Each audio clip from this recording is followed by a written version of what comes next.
하나님 말씀 빌립보서 2장 5절부터 11절까지 봉독하십니다. 빌립보서 2장 5절에서 11절 시작. 너희 안에 이 마음을 품으라. 곧 그리스도 예수의 마음이니 그는 근본 하나님의 본체시나 하나님과 동등됨을 취할 것으로 여기지 아니하시고 오히려 자기를 비워 종의 형체를 가져 사람들과 같이 되었고 사람의 모양으로 나타나셨음에 자기를 낮추시고 죽기까지 복종하셨으니 곧 십자가에 죽으심이라. 이러므로 하나님이 그를 지극히 높여 모든 이름 위에 뛰어난 이름을 주사 하늘에 있는 자들과 땅에 있는 자들과 땅 아래에 있는 자들로 모든 무릎을 예수의 이름에 꿇게 하시고 모든 입으로 예수 그리스도를 주라 시인하여 하나님 아버지께 영광을 돌리게 하셨느니라. 아멘. 오늘은 세계 성서주일로 지키고 있습니다. 영원 전부터 말씀으로 계신 하나님께서 우리가 눈으로 볼 수 있고 만질 수 있고 느낄 수 있는 우리 가운데 거하시는 말씀이 육신이 되어서 오신 예수 그리스도의 낮아지심과 높아지심, humiliation 하고 그리고 exaltation, 이 말을 어려운 말로 비하라고 하는 말과 승귀라고 하는 말을 씁니다. 그러니까 가장 낮아지시고 어디까지? 옥에 있는 영들에게까지 낮아지시고 하나님의 보좌까지 올라가시는 과정을 말씀하십니다. 그래서 이 말씀이 과연 우리 눈에 보이지 않지만 그 눈에 보이는 말씀으로 다가오는 분이 예수님이라면 그분에 대하여, 아버지에 대하여, 성령에 대하여 기록된 말씀, 성서도 하나님의 말씀이라고 말합니다. 그 성경을 선포할 때 성령이 그 말씀을 따라서 역사를 하시게 됩니다. 그 성령의 역사를 따라서 어떤 사람은 말씀을 중심으로 시를 쓰기도 하고 시서와 그 다음에 글을 서도를 쓰기도 하고 어떤 분은 그림을 그리기도 하고 어떤 분은 간증을 하기도 하고 여러 방법을 통해서 말씀이 육신이 되고 우리 가운데 오셔서 우리의 모든 죄를 대속하시고 십자가에 달려 죽으시고 부활하시고 승천하시고 다시 오실 예수님을 전하는 전도라고 하는 것을 하게 됩니다. 그래서 여러 가지 방법으로 나타나게 되는데 성탄절 기간을 두고 우리는 거룩한 분이 탄생하셨다. 한차를 만드는 사람들은 그래서 하나님의 말씀이 쭉 노비로 길어져서 세 번째 하늘에서 이 땅까지 내려와서 우리가 눈에 보이는 하나님으로 보이시게 되셨다. 그것이 탄조비라고 하는 탄자, 성탄이라는 탄자입니다. 일본어를 가만히 보다가 오늘 연구를 좀 해봤습니다. 고토바라고 하는 말을 씁니다. 고토라고 하는 것은 하나님이 말씀하시는 그것이 중심이 되어 있죠. 근데 그 바라고 하는, 하라고 하는 글자는 나무에 큰 뿌리가 있고 줄기가 있으면 많은 잎들이 갈라지는 것처럼 여러 가지 방법으로 나타난다. 그래서 고토바 할 적에 반드시 나무 이파리 옆자를 쓰게 되죠. 그래서 기록된 말씀으로, 선포되는 말씀으로, 간증으로, 시로, 여러 가지 방법으로, 묵상으로, 또는 암송으로, 여러 가지 마치 나무 하나에 이파리가 여러 개 달리는 것처럼 이렇게 생각하지 않았나 해서 일본 말도 가만히 연구를 해보면 아주 의미 있는 내용들이 가끔 성경적인 것이 나오지 않아요. 물론 우리말도 그렇고 중국어 한자는 말할 필요도 없고요. 뜻 글자니까 이런 것들을 생각해 봅니다. 오늘 예수 그리스도께서 가장 높은 곳에서 가장 낮은 곳, 베드로전서에 보면 옥에 있는 영들, 그러니까 지옥 가운데서도 가장 낮은 최고까지 낮아지심과 그리고 하나님의 보좌 우편에 앉으시는 가장 높여서, 이건 하늘 위에 있는 것이나 땅 위에 있는 것이나 땅 아래에 있는 것이나 모든 것들을 예수 그리스도의 이름 앞에 무릎 꿇게 하시고 이것들을 통하여 하나님의 영광을 나타나게 하셨다. 이렇게 말씀했는데 오늘의 주제는 이 마음을 너희도 가져라. 이렇게 말씀합니다. 여러분 예수님의 마음을 갖기를 원하시는 분 아멘 하시기 바랍니다. 그 방법을 제가 오늘 여러분들이 성경을 통해서 말씀을 함께 나누기를 원합니다. 자, 하나님의 본체 되시는 예수 그리스도에 대해서 6절에 말씀하고 있죠. 하나님을 우리는 보통 삼위일체 하나님이라고 말합니다. 삼위일체라고는 단어는 성경에 없지만 개념은 창세기 1장 1절부터 요한계시록 22장 1절까지 많이 나타납니다. 태초에 하나님이 천지를 창조하시니라 할 때 하나님이 복수로 되어 있고 그리고 창조하신다고 하는 이 동사 움직이는 이것은 단수로 되어 있습니다. 이건 삼위일체 아니면 설명할 재간이 없습니다. 구약 성경에는 이러한 개념들만 들어있는데 신약 성경에 들어오자마자 예수께서 30세쯤 되셨을 때 요단강에 나타나시고 거기서 침례를 받으시고 물속에 들어가 침례를 받으시고 그리고 물에서 올라와서 기도하실 때 하늘의 문이 열리면서 세 번째 하늘에서 아버지 하나님이 이는 내 사랑하는 아들이요 내 기뻐하는 자라 선언하십니다. 비둘기는 성령은 비둘기와 같은 형체를 가지고 성령으로 예수님을 세례를 주시고 충만하게 하셨는데 여러 사람 가운데 예수님 머리 위에만 비둘기와 같은 형체의 성령으로 세례를 주시는 장면이 나오고 아들은 그곳에 서 있고 아버지와 아들과 성령이 함께 계신 것처럼 보이지만 또 분리되어지는 거죠. 신약 성경에는 하나님이 구약에는 엘로힘이라고 하는 단어를 사용하는데 언제나 함께 나타나서 역사하시게 되는데 동사는 언제나 한 분으로 되어서 단수로 받습니다. 그런데 신약 성경에는 테오스라고는 하나님이 나타나실 때마다 언제나 단수로 나타나게 됩니다. 그래서 분리된 것처럼 우리가 보이는데 이것을 어려운 삼위일체론이라고 이야기를 합니다. 그러면 예수 그리스도께서 사람이 되시기 전에 어떤 분이었나? 태초에 말씀이 계시니라. 이 태초는 여러분 어떤 기점이 있는 태초가 아닙니다. 그러니까 영어 성경에 in the beginning 했는데 더가 없는 태초입니다.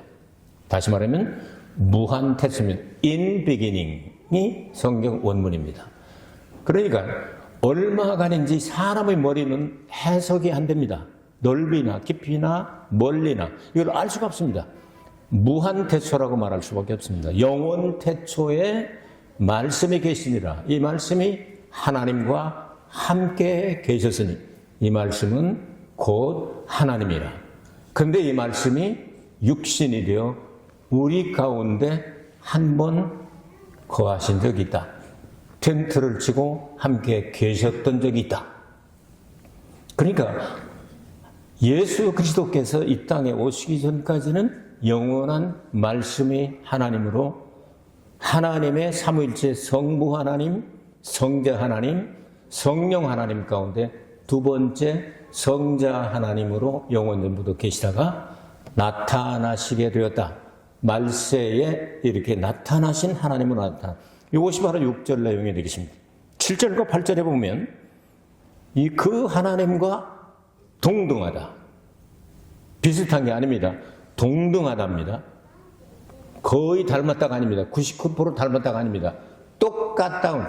100% 완벽하게 똑같으신 하나님이셨지만 스스로 비워두시고 일본어 성경은 무니시대 그러니까 아무것도 남기지 않고 다 비워놓으시고 하나님의 신성을 하나님과 동등됨을 취할 것으로 여기지 아니하시고 이것을 다 하늘나라 보좌에 비워놓으시고 이 땅에 오실 때는 사람으로 오셨는데 그 사람 가운데도 노예와 같은 가장 낮은 그 사람으로 오셨다.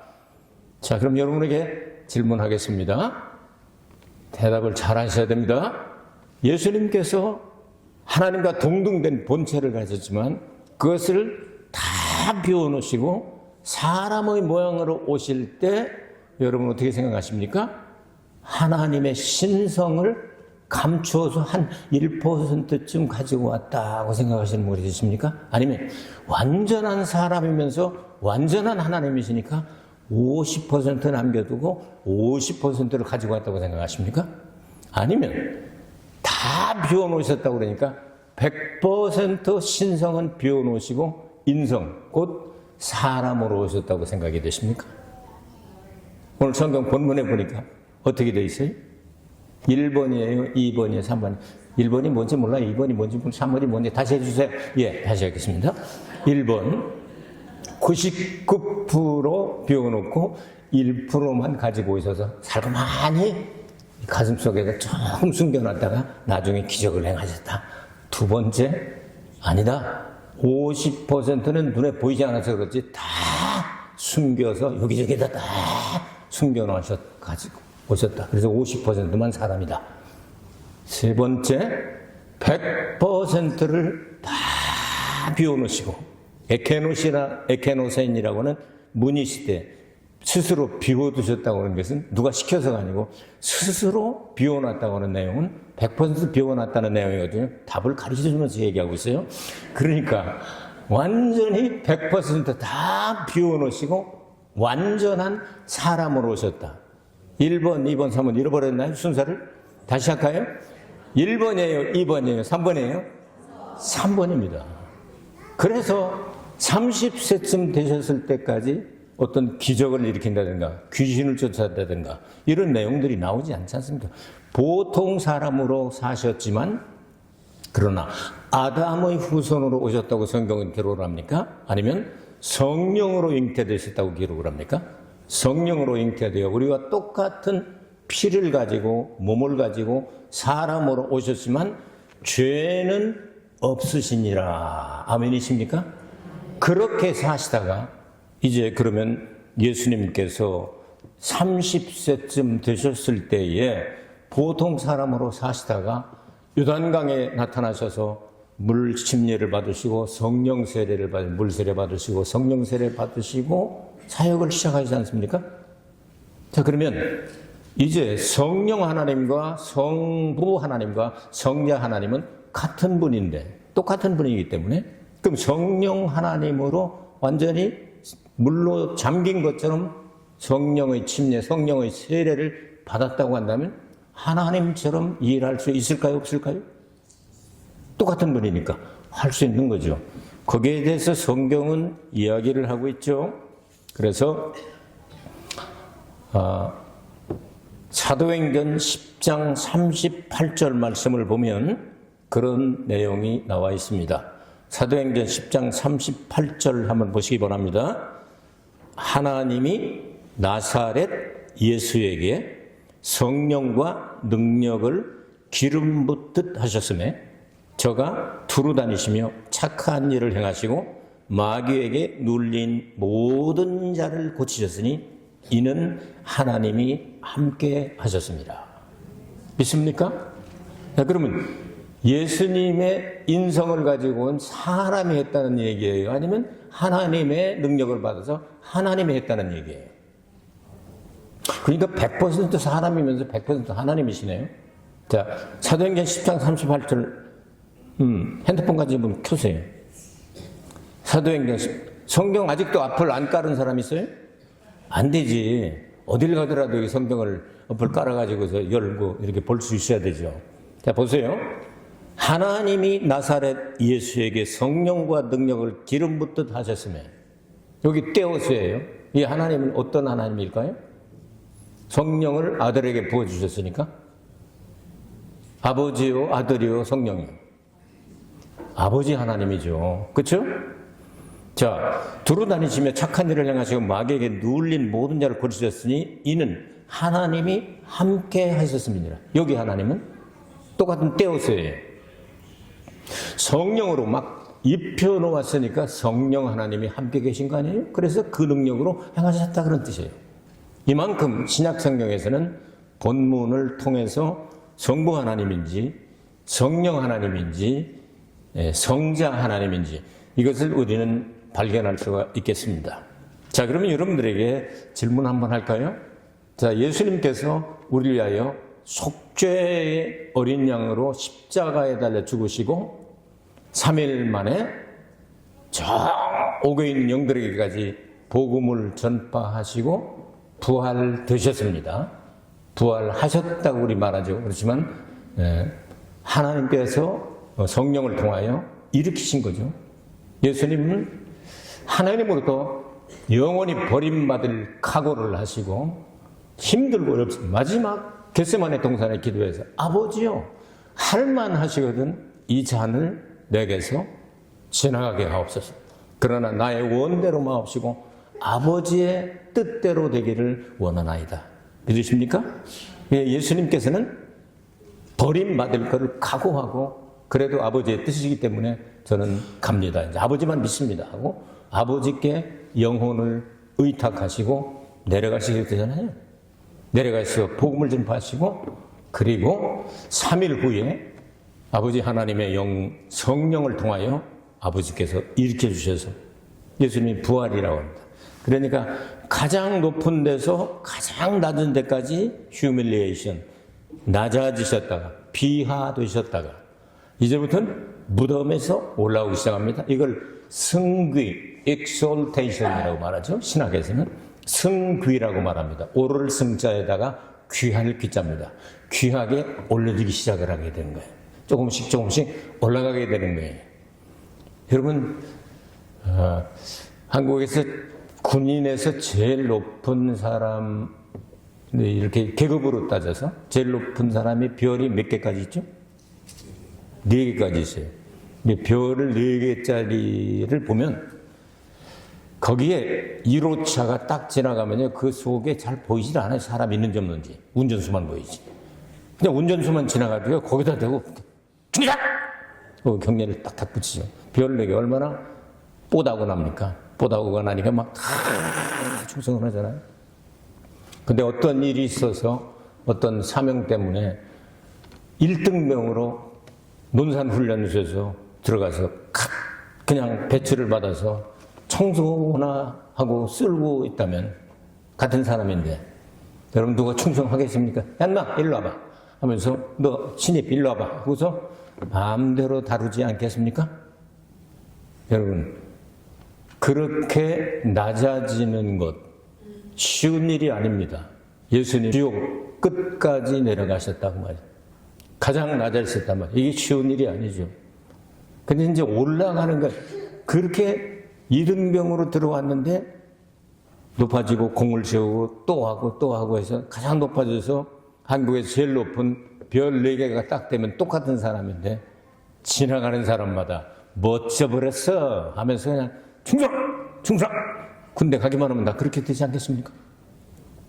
예수님이 낮아지시면 하나님의 뜻을 따라서 죽기까지 복종하셨으면 하늘에 있는 것이나 땅 위에 있는 것이나 땅 아래에 있는 것이나 모든 것들을 다 예수의 이름 앞에 무릎 꿇게 하시고 아멘이십니까?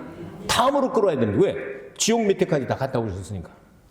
그리고 사망 권세를 철폐하시고 부활의 능력으로 우리의 모든 죄를 다 속죄하시고 새롭게 만들어서 하나님의 자녀가 되게 해서 하나님의 아들들로 예수 그리스도와 함께 영원한 하나님의 나라를 상속받을 수 있는 길을 딱 열어주시는 높아지기 시작을 하니까 또 하늘로 올라가셨다. 그리고 하나님 보좌 어디라고요? 좌편, 우편. 우편에 앉으시니라.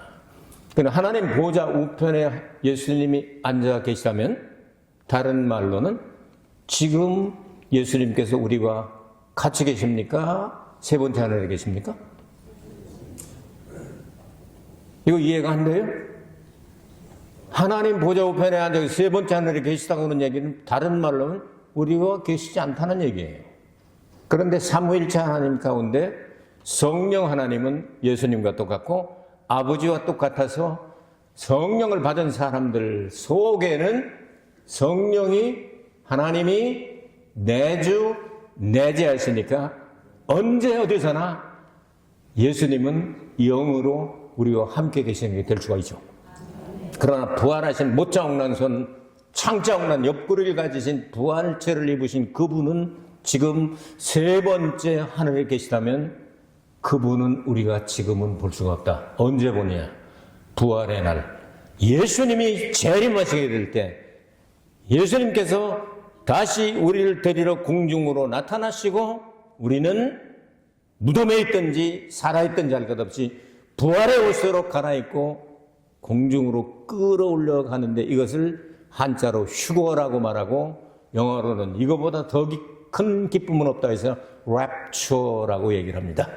그리고 원어로는 공중에서 만난다. 아판테시스. 예수님을 공중에서 만나서 항상 주와 함께 있으리라. 할렐루야. 이제는 영원히 헤어지지 않아요. 지난주에 말씀드렸죠. 인간은 한번 태어나서 이렇게 가면 영원히 계속하는 거라고. 수답은 없어요. 없어지는 것도 없어요. 계속하는 거예요. 지옥이냐 천국이냐 영원한 천국이냐 갈라지는 거예요. 그럼 예수님 지금 어디 계시다고요? 어디 계시다고요? 세 번째 하늘. 그럼 하나님 보좌 어디에? 우편에. 우린 우편이라고 그러죠. 그럼 차렷! 열중전! 바로 하면 그게 right라는 영어로는. 지금 당장 할 때 right now 그렇게 얘기를 합니다. right now. 그럼 하나님의 보좌 우편이라고 하는 단어가 이건 덱시어스라고 하는 단어인데요. 그 말은 어떤 말이냐면요. 바로 그 자리라는 뜻입니다. 그러니까 하나님이 중심에 계시고 왼쪽 자리는 성령님 앉으라고 그러고 오른쪽 자리는 예수님 앉으라고. 어떤 집에 가보면요. 의자를 언제나 하나 비워놓는 사람이 있어요. 그런 습관도 좋은 것이죠. 예, 상징적으로. 이 자리는 아무도 못 앉습니다. 그래. 왜 그러냐 그랬더니 예수님이 앉아야 된대. 생각을 그렇게 하는 거지. 예수님이 오셔서 거기 앉으시겠어요? 여러분, 하나님의 보좌 우편이라는 단어는 바로 그 자리에 앉으셨다 하는 얘기입니다. 다른 말로 하면 이 땅에 오셔서 죽기까지 복종하시고 하나님께서 높여주셔서 바로 그 자리로 했으니까 사람의 몸을 입으셨던 예수님께서 이 땅에서 33년 동안 계시다가 원래 하나님의 자리로 복귀하신 것이라고 표현할 수가 있겠죠. 그럼 3년 반, 42개월, 1260일은 공생애를 가지시고 그리고 3년 동안, 이제 30년 동안은 사생애를 가지셨습니다. 그때는 그러면 그 자리가 어떻게 됐겠어요? 비어 있었겠지. 그 설교는 사부에서 사무엘 목사가 설교하겠죠. 오늘 설교 제목이 보니까 그렇더라고요. 비어있는 하나님의 보좌에 대해서 오늘 본문을 어떻게 약속도 안 했는데 같이 잡았더라고요. 자, 이 성탄절 시즌에 이런 내용들을 생각해 봅니다. 그러니까 예수 그리스도께서는 우리와 성령을 통하여 세상 끝날까지 함께 하겠다. 맞습니다. 그러나 성경의 기록을 보면 지금 부활하신 그 예수님은 하나님의 보좌 우편에 앉으셨다는 거, 하나님의 보좌에 앉으셨다는 뜻입니다. 요한계시록 22장 1절에 보면 하나님의 보좌와 어린 양의 보좌인데 단수입니다. 단수로 되어 있습니다. 그리고 그 자리에서 성령의 생수의 강이 흘러나와서 생명강가에 열린 생명과일을 따먹으며 영생을 하게 되는데요. 그러니까 보좌는 하나라는 얘기예요. 언제나. 하나님 보좌 세 개 아닙니다. 하나입니다. 이런 내용들을 알고 성경을 읽어야 성경이 해석이 된다고 말이죠. 자, 그러면 예수 그리스도께서 왜 그렇게 하셨습니까? 우리를 위하여 그렇게 한 거 아닙니까? 왜 그 높은 자리에서 그 낮은 자리까지 내려와 죽기까지 복종을 하셨느냐? 하나님의 영광이 나타나게 하려고. 하나님의 영광은 우리가 죄와 사망과 마귀와 질병과 더러운 모든 것들의 사슬에 매여서 사는 것을 하나님은 영광으로 생각지 않으십니다. 거기서 풀려서 해방되고 하나님의 본성을 회복하여 하나님의 아들들이 되어 하나님의 나라를 상속하는 것을 하나님은 기다리고 계시는데 예수 그리스도께서 오셔서 그 일을 하셨으니 하나님의 영광을 나타내셨더라. 할렐루야. 이것들을 기억하면서 이 대강절을 보내시게 되면 예수님과 더 가까워지게 될 줄로 믿습니다. 여러분이 성경은 참 신비한 책이라 아무리 많이 읽어도 질리지도 않고, 아무리 많이 외우고 아무리 많이 기억해도 또 모르는 것들이 그 다음번에 읽을 때 또 나오고 또 나오고 합니다. 구약성경, 신약성경 합하여 1189장으로 되어 있죠. 구약에 929장, 신약은 260장, 그리고 구약성경은 23,145절, 신약성경은 7,957절, 합하여 31,102절로 구성되어 있습니다. 이 모든 성경 가운데 시작도 끝도 사무엘제 하나님에 대하여 나오게 되는데, 그 하나님 가운데 제2위를 가진 예수께서 같은 하나님이신데도 아버지께 복종을 통해서 우리의 구원의 길을 열어주신 그 예수님의 마음을 너희도 가졌으면 좋겠다 하는 것이 오늘 성경의 주제가 되지 않겠습니까? 예수님이 그런 건 변함이 없습니다. 예수님이 그렇게 하셨으니 너희 안에 이 마음을 품어라. 겸손하게 순종하고 복종하게 될 때가 되면 하나님께서 우리를 높이시게 될 터인데, 어디까지 높여주시냐면 주님의 보좌가 있는 곳까지 우리를 높여주시게 될 줄로 믿습니다. 이건 성도들에게 운명적으로 결정된 일이기 때문에 아직 우리가 못 올라가서 그렇지, 날마다 원 스텝 자꾸 올라가서 예수님과 동등된 예수님의 똑같은 영광, 빌립보서 3장 20절에 나오는 대로, 20절에서부터 나오는 대로 예수님의 똑같은 영광의 본체로 바꿔지는 그날로 정해져 있다는 거예요. 지금 여러분 그때 뭐 그렇게 될 거니까 지금은 맘 놓고 죄를 짓자, 안 되지. 그렇게 하면 안 되지. 지금부터 점점 갈수록 예수님의 모습이 나타나야지. 큰 바위 얼굴처럼 점점 변화되어 가야지. 갈수록 옆집 아저씨를 닮아가면 의심의 여지가 없다 그 말이죠. 갈수록 아버지 어머니를 닮아가야지. 옆집 아저씨를 닮아가면 이거 불륜 아니겠어요? 예수님을 닮아가되 마음보부터 예수님의 마음을 품고 시작을 해봐라. 그러면 말, 행동, 모든 것들이 예수님 닮아가지 않겠느냐, 이런 이야기를 지금 하고 있는 겁니다. 여러분, 예수님은 사람일까 하나님일까? 100% 사람이면서 100% 하나님이십니다. 그 예수를 여러분이 만나시기만 하면 땡 잡는 겁니다. 완전히 여러분 대박 나는 겁니다. 완전히 복권 남창, 이거 비교 안 되는 겁니다. 영생을 보장하죠. 영원히 하나님과 함께 끝없는 무궁무진한, 영원히 끝나지 않는 그 길로 들어가게 되는 겁니다. 예수님을 생각하면서 여러분 예수님 마음을 꼭 품고 한 주간 동안 가까워지게 되시길 주의 이름으로 축복합니다.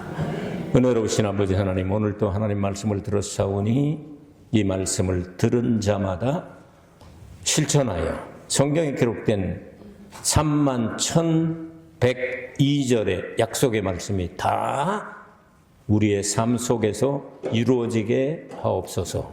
예수 그리스도 이름 받들어 기도하옵나이다. 아멘. 피리피人への手紙2章5節から11節までをお読みいたしましょう。ピリピ2の5から11です。ご一緒にお読みいたしましょうか。せーの。あなた方の間ではそのような心を構えていなさい。それはキリストイエスのうちにも見られるものです。キリストは神の見姿である方なのに、神のありがたを捨てられないとは考えず、ご自分を無にして、使える者の姿をとり、人間と同じようになられました。人としての誠実をもって現れ、自分を卑しくし、死にまで従い、実に十字架の死にまでも従われました。それゆえ、神はこの方を高く上げて、すべての名に勝る名をお与えになりました。それはイエスの皆によって天にあるもの、地にあるもの、地の下にあるもののすべてが膝をかがめ、すべての口がイエス・キリストは主であると告白して、父なる神が褒めたたえられるためです。アーメン。今日は世界聖書史実として神様に礼拝を捧げてますけども、聖書とは神様が私たちに与えてくださった書かれた神の唯一の御言葉であります。この言葉が人となって私たちの住まわれた方を私たちは一人子イエス・キリストと呼びます。またこの御言葉がいろいろな形で、現れますけども、日本語を勉強しながら言葉という言葉をちょっと分析してみました。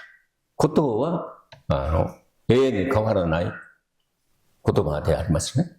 それ神様の言葉がいろいろな形で、例えば木であれば木の葉っぱのようにいろいろな形で現れるんだな。いかがでしょうか。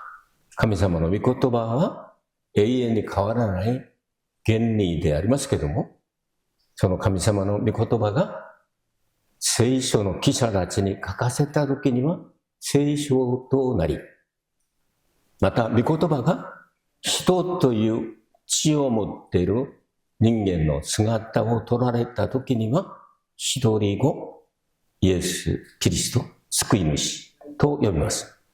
この書かれたロゴスの御言葉を聖霊によって宣言されるときに聖霊の働きになります。この御言葉を私たちは読んで暗唱し、またそのような御言葉を詩で書き、また詩章がであれば書道で書き、また絵で書くこともでき、歌を作ることもでき、証しをすることもでき、伝道につながるいろいろな葉っぱのようにいくんじゃないかな。いかがでしょうか。言葉は見えないんですけども、木の葉のようにさっと広がっていくんじゃありませんか。聖書、史実を通して皆さん、御言葉が何であるかをちょっと考えてみました。またこの御言葉が人となって来られる、現れる形を私たちは生まれるという言葉を使わずに、誕生日の誕を入れて聖なる方が誕生された。誕という言葉もやっぱり言葉変に、そして伸びて伸びて伸びて伸びて伸びて、第三の天から伸びて伸びて伸びて伸びて、人間が見られる形を取られて私たちの間に住まわれた。いかがでしょうか。私は日本語を見ながらこれ分析して皆さんに報告してますよ。よろしいですか。さあ、今日の御言葉はこのように人間の姿を取られて来られたイエス・キリストがどのようになさったか、その過程を第三の天から低くなられて、一番低いところ、地獄と言われる、皆さん、このシェオルとも言う、読みとも言われる、今日の聖書の中にもありますけれども、天にあるもの、地にあるもの、地の下にあるもののすべてが、イエス・キリストを主として告白せざるを得ない。そして、それを通して神様に栄光を与えられた。このように書いてありますね。この過程が簡単に今日の聖書の中に書いてありますけれども、2章6節によりますと、このようなイエス・キリストを私たちの心の中にも抱く必要がある。やるべきだ。日本語の聖書には柔らかく翻訳しました。心構えで、イエス・キリストの心構えでいなさい。それはキリスト、イエスのうちにも見られるのです。と書いてありますね。見られるというんですけれども、他の国の聖書、例えば韓国語はストレートに、イエス・キリストの心をあなたの心の中にもう抱きなさい。ストレートに書いてありますね。このような内容であります。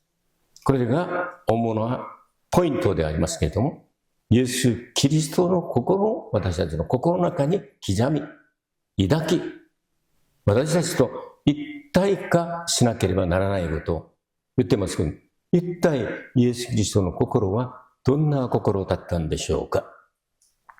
神様と本来は同じ見姿を持っておられた。ここから私たちはイエス・キリストと神様は同じだ。しかし、聖書全体を考えますと、聖霊様も同じだ。だから、父なる神様、子なる神様、また、聖霊なる神様、三位一体なる神様、このように呼ぶことができる。聖書の中には三位一体という言葉はありませんが、その概念とまた現れがいっぱいあります。旧約聖書では三位一体なる神様という言葉はないんですけれども、その概念、コンセプトは創世記一章一節から始まります。はじめに三位一体になる神が一体になって天、諸々の天ですね、天な地と地を作られましたから始まります。そこに三位一体になる神様がいます。聖書の最後の本である黙示録22章1節によりますと、そこにも三位一体になる神様が現れて聖書が終わります。聖書は1189章に構成されています。旧約が929章、また新約は260章、合わせ1189章になっています。また、韓国の聖書を通しまして、この単語を調べ、この単語を通して、この説を、これを考えますと、日本語も同じだと思いますけれども、31,102節でございます。このように構成された神様の御言葉は、三位一体なる神様についてのこと、そして現れた神である第二子なる神様は私たちの間に住まわれたことが分かりました。旧約聖書は三位一体という言葉はないんですけども、エロヒムという言葉を使うことによって複数である。しかし、統治は必ず一人が受ける単数で受けます。だから、三位なる、三位なる、三人の方ですけれども、一体になって、統治は必ず単数。このように書いてあります。これでエロヒムの中で、このように考えることができます。例えば、家を見るときに、設計者は、あれは私が設計した、だから私の家だよ、いうことができます。建築した人は同じく設計通りにやったんだから、あれは私が作ったんだよ、いうことができます。そして、ある人がその中に住み着けば、住みかとして使うのも、あれが私の家だよ。計画を立てたのは神であれば、血潮を流して本当に救いを完成なさる方は、子なるイエス・キリストと考えましょう。そして、聖徒の中に内在しながら、indwelling、私たちの中に住む方は聖霊様とすれば、三位一体なる神様を説明することができると思います。イエス・キリストが人となる前には、一体どんな方であったんでしょうか。聖書は、はじめに言葉があった。言葉は神と共にあった。言葉は神であったと言いながら、イエス・キリストは神様と全く同じ方だと聖書に書いてあります。このようなことを考えますと、やっぱり6節の説明ができると思います。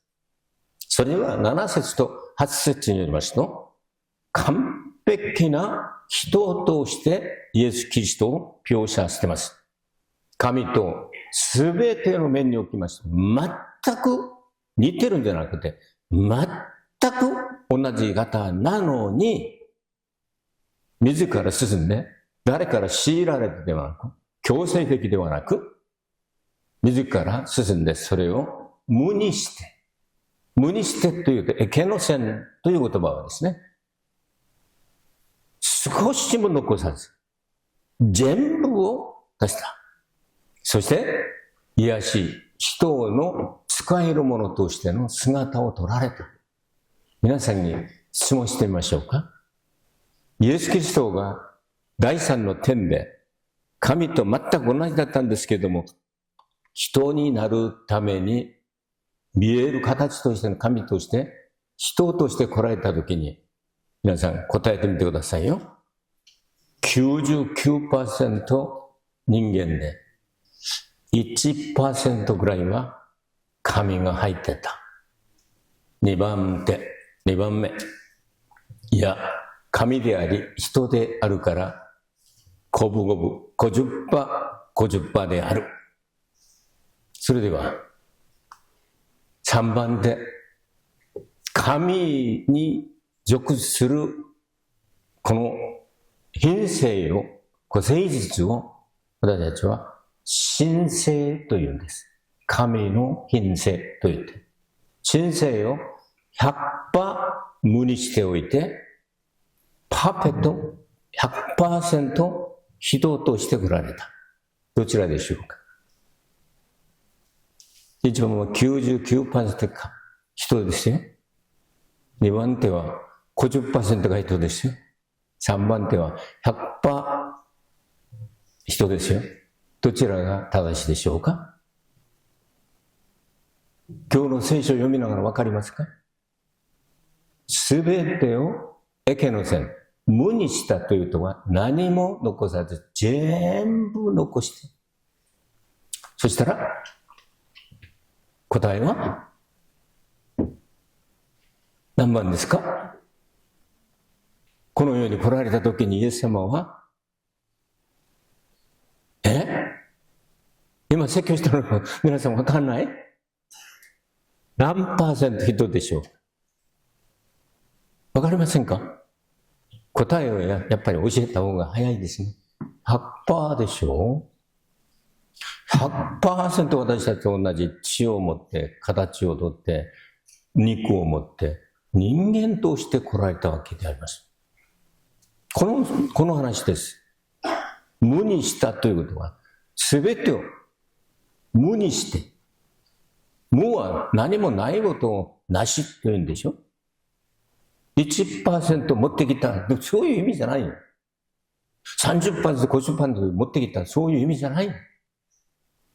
100% 人として来られた。そして、しもべ。これはトレイですね。人間の中でも一番低い人としてイエス・キリストは来られたんですね。そのイエス・キリストが30歳頃まではだから何の奇跡も起こしたとかそういうこと一切ないでしょ。あんまり書いてないでしょ。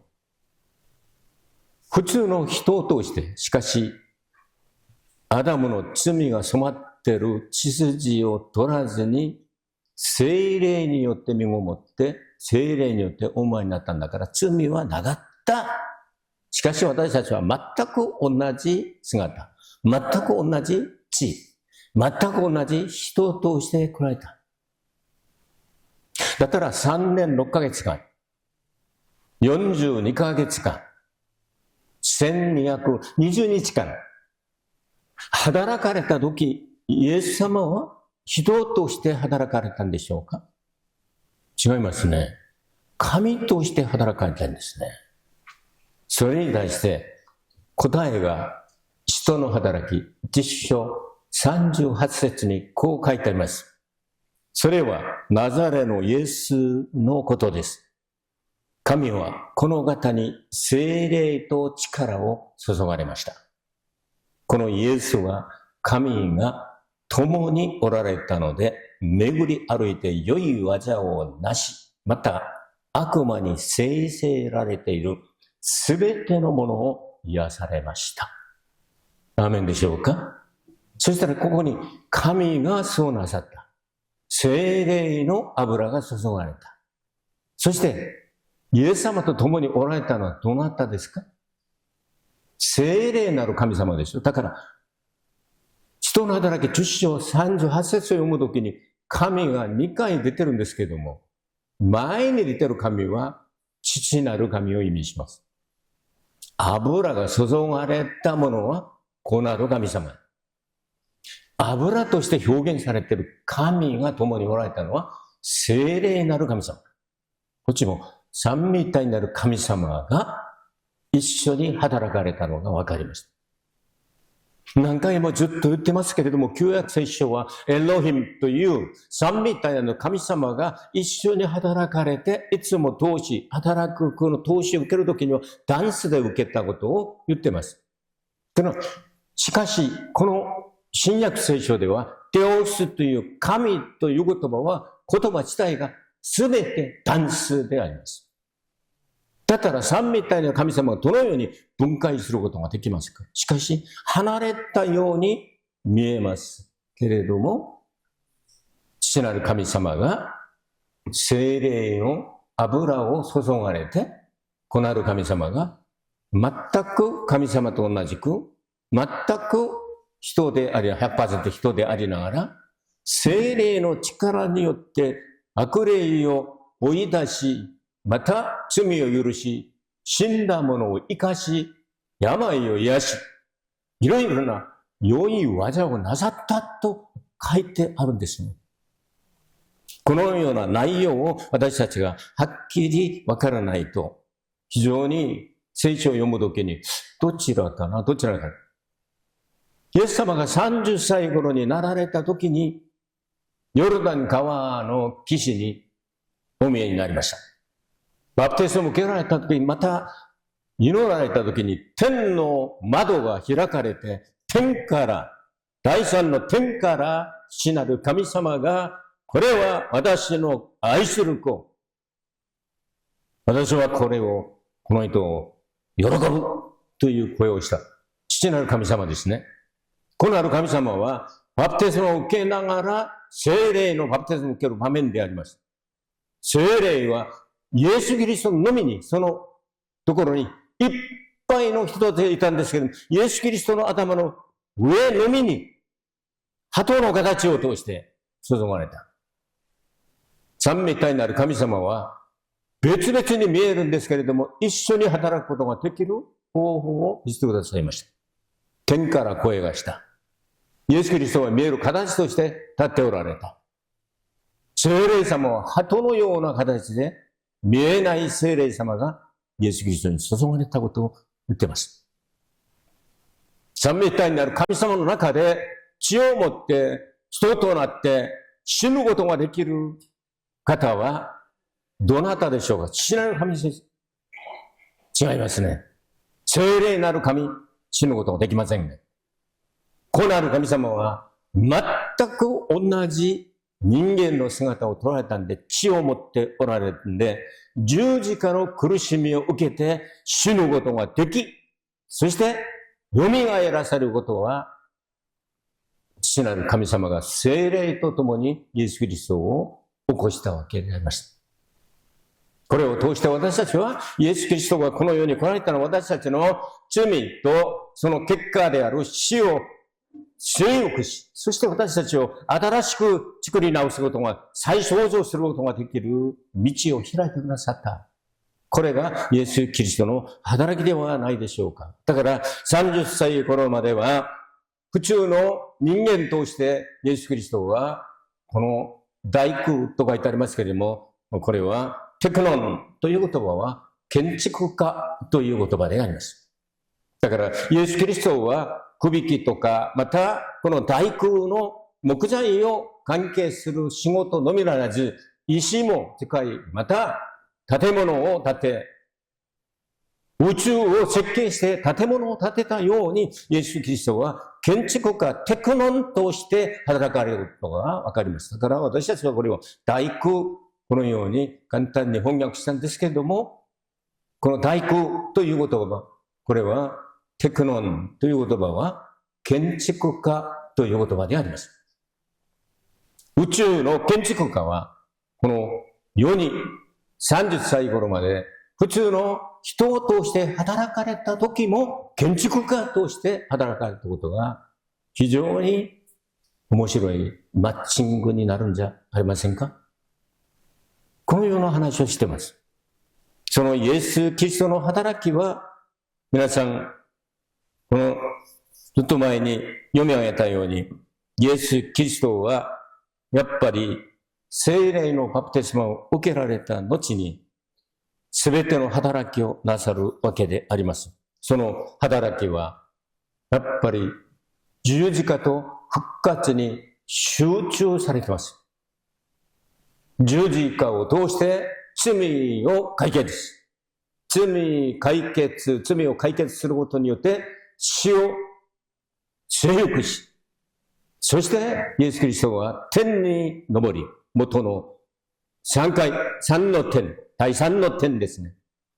他の言葉で言えばイエス・キリストは全てを御座に無にしておいて、いわばその御座はイエス・キリストがこの地上におられた時にはどうだったんでしょうか。愛ってあったでしょう。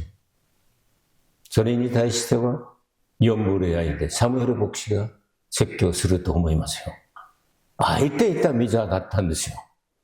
しかしイエス様が全ての働きを終えられまして、その御座に復帰なさったわけであります。だからイエス・キリストがこの世におられた時には100%人だったんだ。働きは聖霊による働きだった。簡単に分かりやすく説明するならイエス・キリストのご昇天は元の空いた御座にイエス・キリストが復帰なさったわけでありますよ。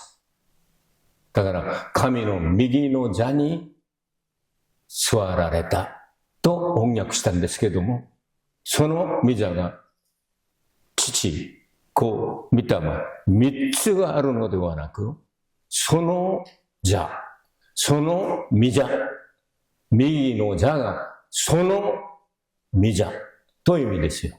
だから、right now、今という言葉が、右に行って、今、そういう意味じゃないんです。ただ、そのまま、今、その席にイエス・キリストは戻られた。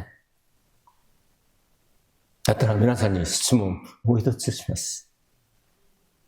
今、イエス様が第三の天におられますよ。だったら、イエス様が私たちと共におられますか、おられないんですか？こんなに大事問題を解くことができませんか？イエス様は今どこにおられますか？第三の天におられますよ。だから再臨するでしょ。だったら、イエス様が私たちと共におられますか？おられないんですか？今まで説教してるのは何だよ。第三の天におられますから、私たちと他の言葉に言えば私たちと共におられないという言葉になるんじゃないんですか？我々の人間の次元で考えるならば、あっちにいらっしゃるからこっちにはないわけでしょ。だったらイエス様がいつでもどこでも私と共におられるという内容は何の内容ですか。イエス様と全く同じ助け主、聖霊様が私たちと共におられるという意味じゃありませんか。そうでないと再臨がいらないでしょ。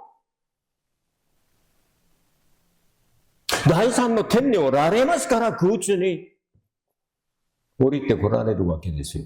私たちは空中に引き上げていくわけですよ。それで会うごと、アパンテシス、イエス・キリスト、私たちが会うところは空中でありますよ。いいですか。この話をしています。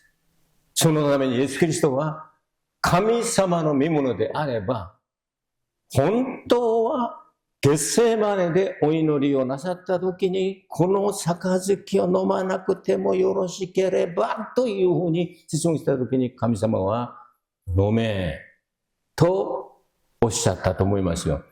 だから私の意思のままではなく、身旨のままになしたまえ。そしてイエス・キリストはこの杯、死の杯を飲まれたわけであります。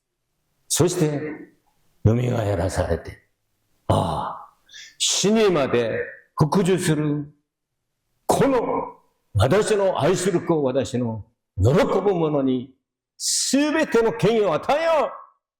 天にある権威も、地にある権威も、地の下にある権威も全て与えよう。だから全ての裁きの力は、御子イエス・キリストにありですよ。だから人の子という言葉が出てくるときには、裁きと関連付けて聖書を読んだら非常に役に立ちますよ。イエス・キリストはそのようにして、私たちのために必ず来られますよ。だから、それを通して神様に栄光させ父なる神が褒めたたえられるためです。だから我々が人間が作られた目的は、父なる神様に栄光、褒めたたえられるためです。そのために目的を持って作られたんだから、罪があるままではできない。だったら罪はどうすればいいか。イエス・キリストの血潮によって洗い清められて、普通の人間としてはこれはできない。聖霊に満たされて、霊と誠によって礼拝を捧げながら、もう永遠にするべきことを、この地上でも私たちは今でもできる。このような話です。これがイエス・キリストの心。神なのに、すべてを 100% 無にしておいて、開けておいて、それで人となって一番低い癒し姿をとって服従なさった時に素晴らしいでしょう。皆さん考えてみましょう。この日本には階級が、そのような階級があるかどうかちょっと他の国と違って、例えばフォースターがいると考えましょう。軍隊にね。自衛隊に、フォースターあると思いますよ。名前はこっちのどのようになるかわからないんですけど。フォースターが一等兵に低くなったと考えてみましょう。これ難しいことだと思いますよ。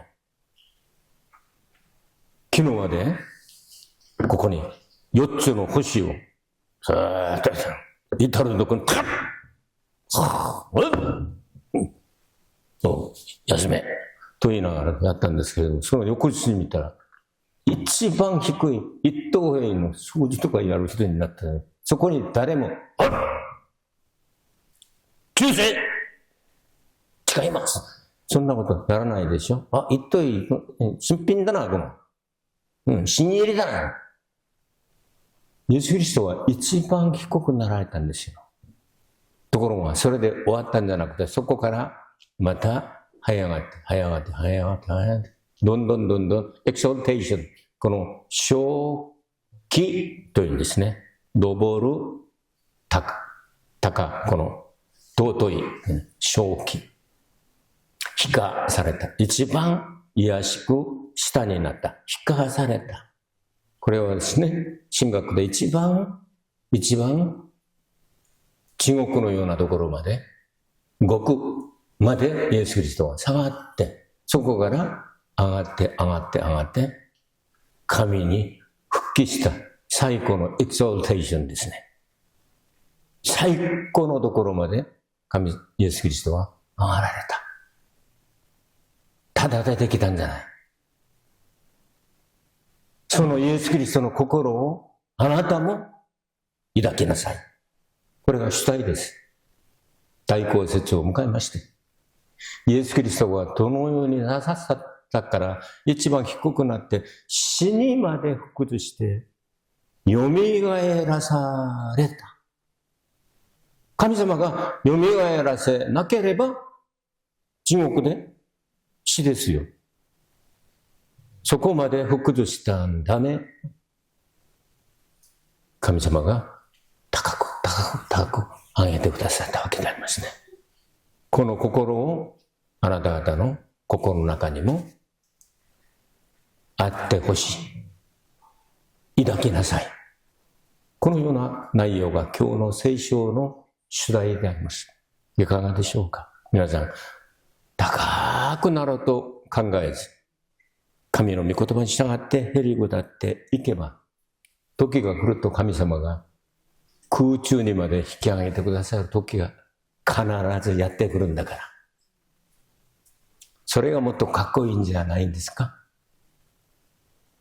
初めから4スター、5スターのように、モーニングスターのように、スタートをして、はーっとやって、バーンと落ちてサタンになっちゃう。